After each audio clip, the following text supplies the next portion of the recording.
जय श्री राम। जय बजरंगबली। ओम नमः शिवाय। राधे राधे भक्तों, आज की यह कथा हनुमान जी की है और इस कथा का विवरण शायद दुनिया में किसी भी पुस्तक में आपको नहीं मिलेगा। आप सबने रामायण कई बार सुनी और देखी होगी। आपको राम जी और बाली के प्रसंग का भी पता होगा, लेकिन क्या आपको पता है कि राम जी से पहले बाली से युद्ध करने हनुमान जी पहुँचे थे। लेकिन जब हनुमान जी बाली के सामने गए तो ब्रह्मा जी के वरदान की वजह से हनुमान जी की आदि शक्तियाँ बाली के अंदर चली गई थीं। फिर बाली और हनुमान जी में से कौन जीता? तो चलिए भक्तों, हनुमान जी का नाम लेकर कथा शुरू करते हैं। ब्रह्मा जी ने जब बाली को यह वरदान दिया कि जो भी उससे युद्ध करने उसके सामने आएगा, उसकी आधी ताकत बाली के शरीर में चली जाएगी और इससे बाली हर युद्ध में अजेय रहेगा। सुग्रीव बाली दोनों ब्रह्मा के औरस पुत्र हैं और ब्रह्मा जी की कृपा बाली पर सदैव बनी रहती है। बाली को अपने बल पर बड़ा घमंड था। उसका घमंड तब और भी ज़्यादा बढ़ गया जब उसने अपने करीब करीब तीनों लोकों पर विजय पाए हुए रावण से युद्ध किया और रावण को अपनी पूंछ में बांधकर 6 महीने तक पूरी दुनिया घूमी।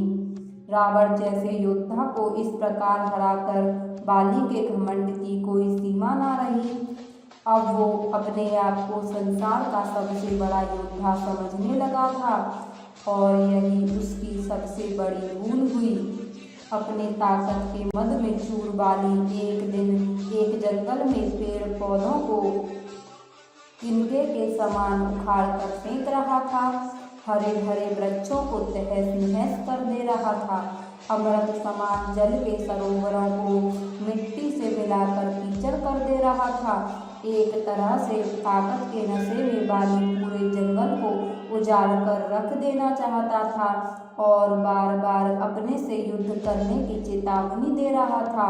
है कोई जो बाली से युद्ध करने की हिम्मत रखता हो? है कोई जो अपने माँ का दूध पिया हो, जो बाली से युद्ध करके बाली को हरा दे?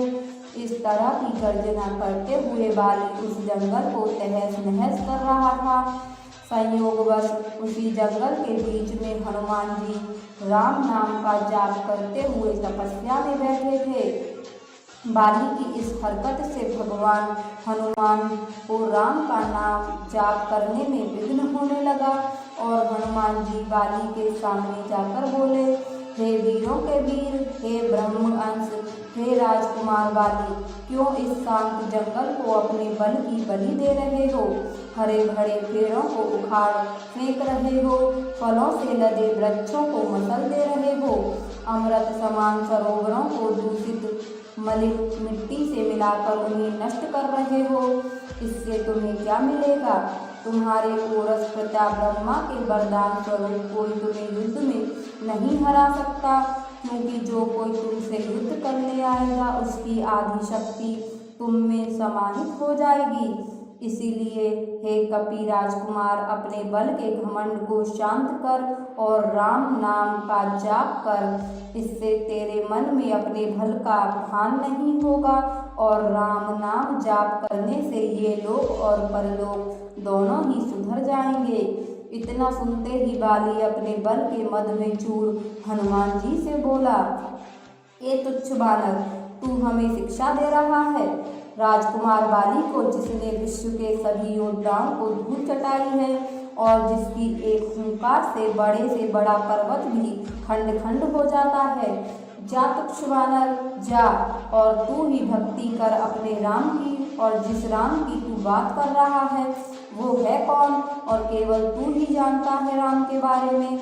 मैंने तो आज तक किसी के मुंह से ये नाम नहीं सुना और तू मुझे राम नाम जपने की शिक्षा दे रहा है। हनुमान जी ने कहा, प्रभु श्री राम तीनों लोकों के स्वामी हैं, उनकी महिमा अपरंपार है। ये वो सागर है जिसकी एक बूंद भी जिसे मिले वो भवसागर को पार कर जाए। तब बाली बोला, इतना ही महान है राम तो बुला जरा, मैं भी तो देखूं कितना बल है उसकी भुजाओं में। बाली के भगवान राम के विरुद्ध ऐसे कटु वचन हनुमान जी को क्रोध दिलाने के लिए पर्याप्त थे। फिर हनुमान जी क्रोध में बोले, ए बल में चूर बाली, तू क्या प्रभु राम को युद्ध में हराएगा? पहले उनके इस तुच्छ सेवक को युद्ध में हराकर दिखा। तब बाली ने कहा, ठीक है, कल के कल नगर के बीचों बीच तेरा और मेरा युद्ध होगा। हनुमान जी ने बाली की बात मान ली। बाली ने नगर में जाकर घोषणा करवा दिया कि कल नगर के बीच हनुमान और बाली का युद्ध होगा। अगले दिन तय समय पर हनुमान जी बाली से युद्ध करने अपने घर से निकलने वाले थे। तभी उनके सामने ब्रह्मा जी प्रकट हुए। हनुमान जी ने ब्रह्मा जी को प्रणाम किया और बोले, हे जगत पिता, आज तुम मुझ जैसे एक बानर के घर पधारे हो, इसका अवश्य ही कोई कारण होगा। ब्रह्मा जी बोले, हे अंजनी शुद्ध, हे शिवांश, हे पवन पुत्र, हे राम भक्त हनुमान, मेरे पुत्र बाली को उसकी उद्दंडता के लिए क्षमा कर दो और युद्ध के लिए ना जाओ।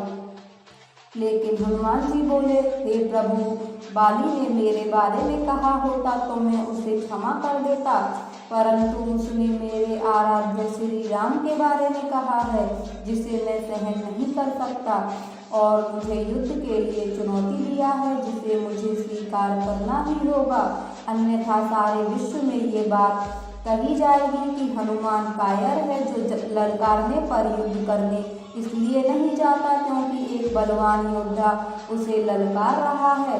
तब कुछ सोचकर ब्रह्मा जी ने कहा, ठीक है हनुमान जी, पर आप अपनी समस्त शक्तियों को अपने साथ लेकर ना जाएं, केवल 10वां भाग लेकर जाएं, बाकी बल को योग द्वारा अपने आराध्य के चरणों में रख दें। युद्ध से आने के उपरांत फिर से उन्हें ग्रहण कर लें।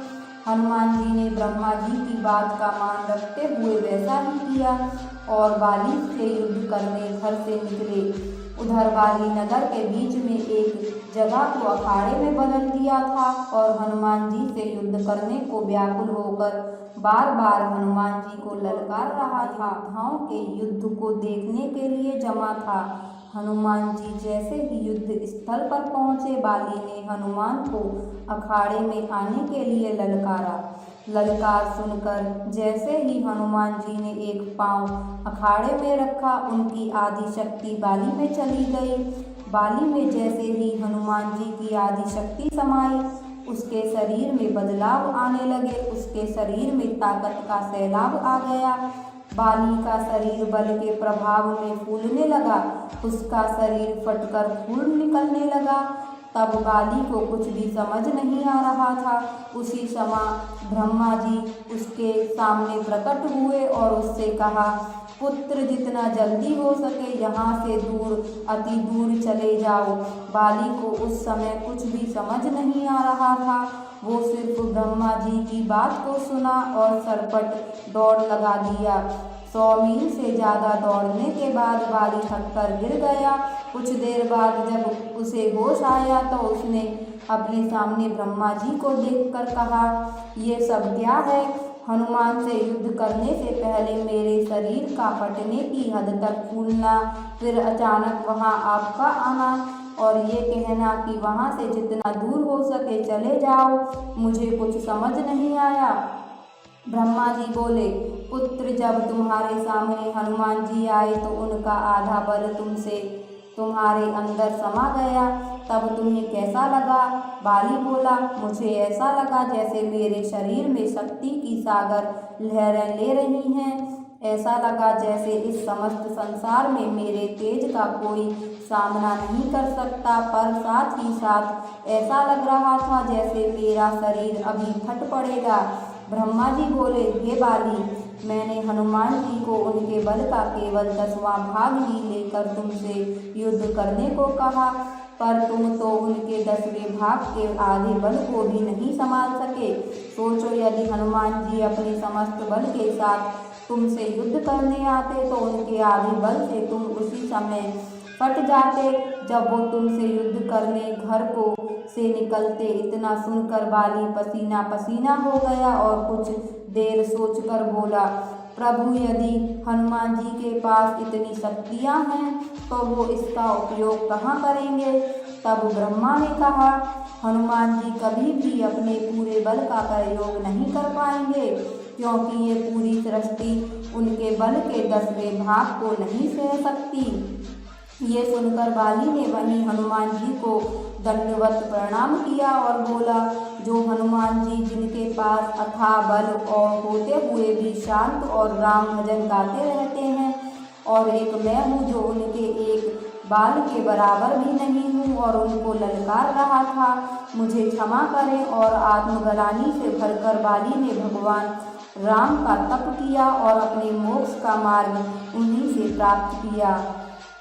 जय बजरंगबली। भक्तों, हनुमान जी के बल की यही कथा यही समाप्त होती है। बजरंगबली सब पर अपनी कृपा दृष्टि बनाए रखें। भक्तगणों, उम्मीद करती हूँ आपको हनुमान जी की यह कथा पसंद आई होगी। अगर आपको यह कथा अच्छी लगी हो तो हमारी वीडियो को लाइक कर दीजिए और साथ ही चैनल को सब्सक्राइब भी कर लीजिए और नीचे कमेंट बॉक्स में जय बजरंगबली लिखना ना भूलें। बजरंगबली आपका जीवन खुशियों से भर दें। इसी कामना के साथ आपसे विदाई लेते हैं और फिर मिलेंगे अगली वीडियो में। तब तक के लिए नमस्कार। जय श्री राम, जय हनुमान।